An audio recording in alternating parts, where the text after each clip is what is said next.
Okay, I'm doing this video because, well, 10 years now, this car's been on the road since I built it, and I think it may be time for me to get rid of it. So rather than just doing an ad at this point, I thought I'd do a little video talking about it just so people have the background info, because I don't want to waste my time later on. So about the car first, it is effectively a kit car, although it was just a chassis and fiberglass shell when I bought it, and it was built using MR2 running gear on the front suspension, rear and the engine. I'll talk more about the engine later on. Now, in terms of its registration, it is registered as a DDR Motorsport GT4. It is not registered as another vehicle, and is registered correctly. Due to the engine age on it that was used, the emissions test is 3.5, so it doesn't need a catalytic converter or any of that for testing. And yeah, has an MOT every year. Feel free to look it up online on the history based on the registration. Just make sure I got it in there. Anything that has gone, I think a wheel bearing springs to mind, has been replaced, of course, and in fact this year's MOT was absolutely fine. The one thing that it struggles on every year, just because the design could be improved basically, is the handbrake. The handbrake is always right on the edge of efficiency, and it can be a little tweak that I have to do almost every year to the cable.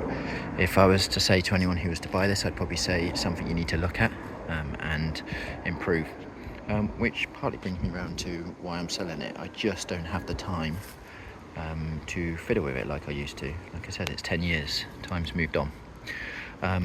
So what else about the car? In terms of insurance, it's insured via specialist insurance. I use a company called Footman James, and the insurance for it for the year is £350. I am a bit older now, at the age of 40, but it's always just gone up slightly each year with inflation, to be honest. That's for 3,000 miles and an agreed value of 45,000, as well as chassis buyback, which basically means, you know, if you have a crash and it's cosmetic and they won't repair it, you'll still get the car back as long as the chassis isn't damaged. So yeah, that's probably about the update on the vehicle. Tax wise, I think it's about £25 to £30 a month if paying monthly, and I do pay monthly because of course it's only on the road for 6 months of the year, and only driven in the dry as it happens, unless I get caught. So I tax it monthly and then sawn it the rest of the year. Just on that, the car's probably been driven in the wet only a handful of times when I've got caught out, and in fact when the MOT takes place, I always look under the car. So on the bottom of the chassis, I had sealed it. Generally it's pretty good. There's a little bit of surface rust on the front pieces down here, which, you know, just hold that area, not the main part of the chassis, and 100% can, you know, be easily tidied up and made perfect again. So I'll do a bit more around the car. Firstly, the wheels. The wheels are 19-inch wheels. They're rotor wheels, and they are hydro dipped in a carbon look finish.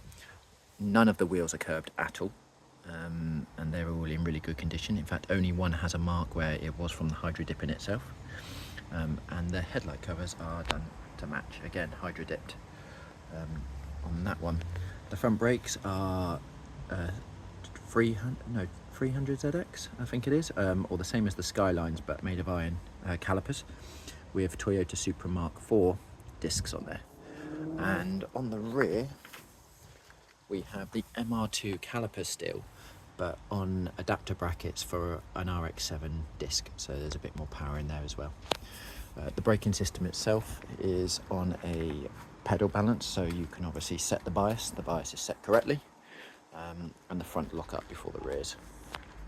The front splitter is also dipped, hydro dipped in carbon fibre to match, so that covers off the wheels. Now the windscreen itself is obviously marked, etc., and glass with a single wiper.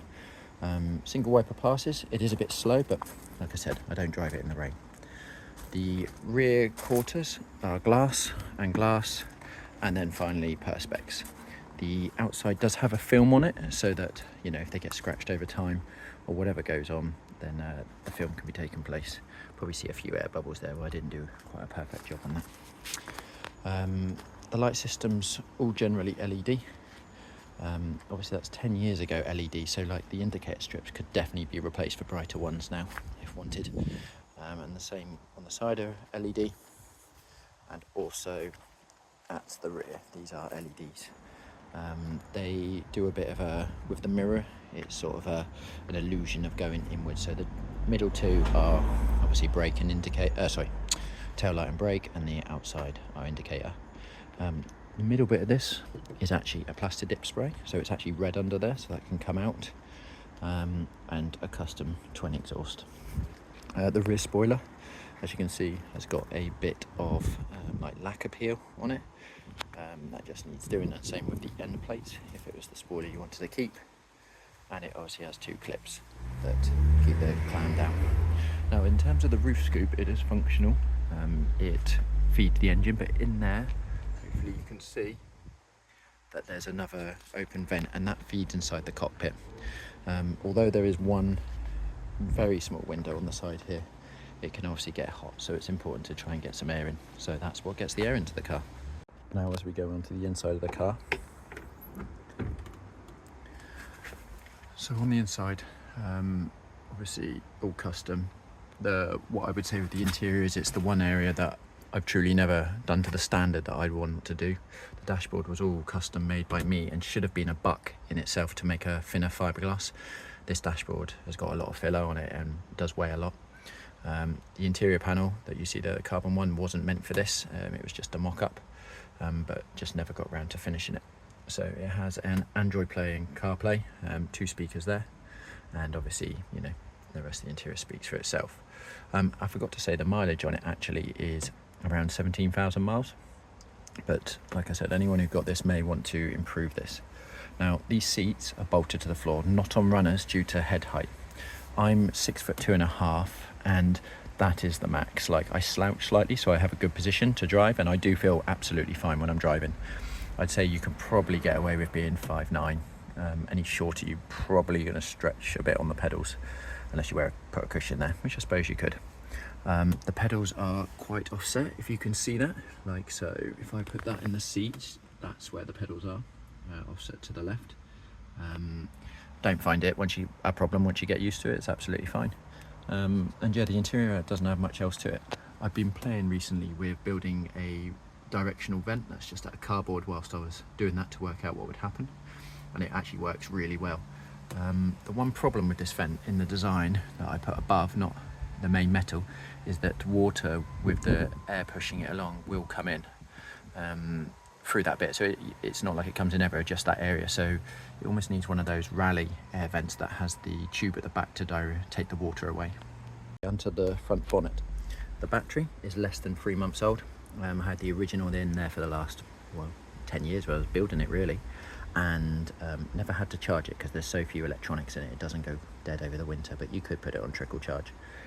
I just want to show the condition. You can see there's a little bit of surface rust on a couple of panels there, but overall very clean still in here, and obviously has the ducting onto the radiator from the front. There's the 2 reservoirs, both will give markers on the dashboard, and the clutch. So we get onto the good bit. It is obviously a clam on the back, and the clam can easily fully come off.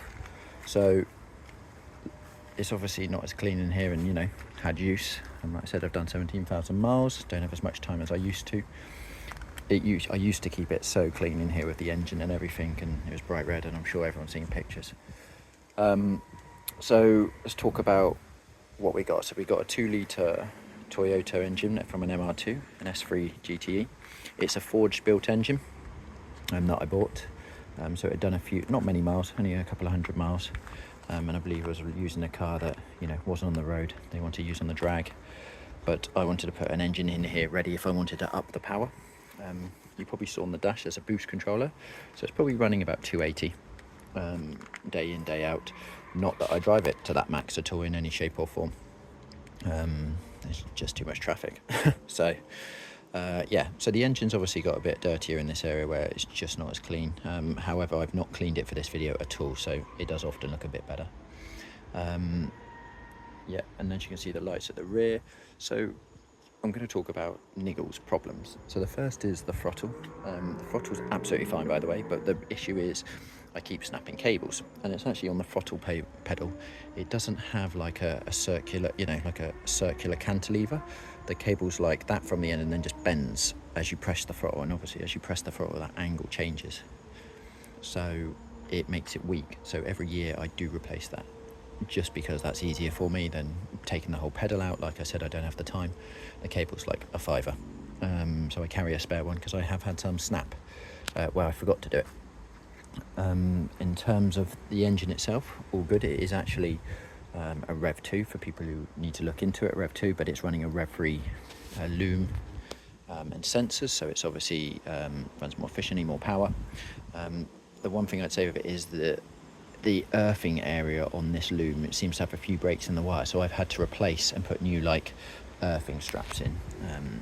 Like here you'll see this is where I'm doing some, and like some extra sensors, and that's the bit where I feel the benefit for someone would be who had the time and the passion to drop it out, clean it up, even change the rocker cover. For instance, the rocker cover seal, because look, it's a slight leak like many, just to make it all good again. And I would change the loom just to be a fresh one that has good earths on it. The cam belt probably would be due. If it was me, I'd probably be getting it done next year anyway, towards the end of the summer, because I think it'll be up to 8 or 9 years at that point, so they're normally about 10-year life, so I wouldn't want to go much further than that. The rocker cover's obviously here.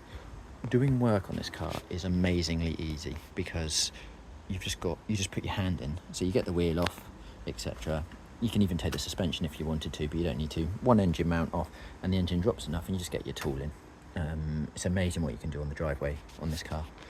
But yeah, so those are probably the biggest things. Apart from that, you know, it doesn't need a much to do, but I want to show the whole car because it's important whoever takes this on understands you're not buying a car to just drive, you're buying a car to fiddle with, work on, improve and make your own. These cars aren't just like a normal car you'd buy. You're buying a hobby in itself, so you've got to want to be able to, you know, play with it, fiddle with it, fix things, improve things. As for the paintwork, you'll see that it's actually, I hope, shows really, really good.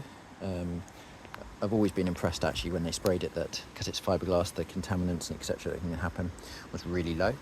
In terms of actual issues, there's this in here, it's never travelled, so it's always been the same. Probably, hopefully that shows up, there you go. And it's been like that for, well, probably within a year it went like that, to be honest, and then I strengthened it a little.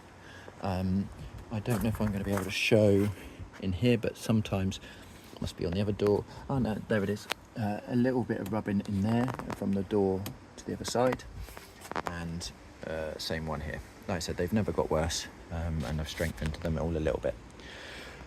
So that's probably the summary of it. What I'm going to do is set up an email address, which I'll put in the caption or comments below, and then anyone who may be interested obviously can email.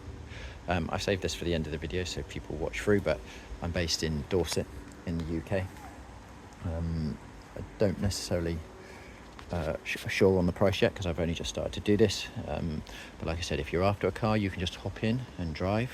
This isn't going to be the car for you because it's one of those ones you want to tweak and keep checking and just checking things are okay, but for a hobby for everyone, it's a great car, and I will be sad to see it go. And to be honest, whoever takes it will always be able to contact me and I'll help them out. One final thing that I've just remembered is the wiring. I've tried to follow the MR2 wiring, so I often use manuals from the MR2. So the engine loom I kept from the MR2, so let's face it, that's the important part. And even the wiring for the lights, I've tried to use the relevant colours like green and white, etc., to make it as easy as possible to diagnose future faults. Anyway, any questions, just put them in the comments, but I hope that was useful.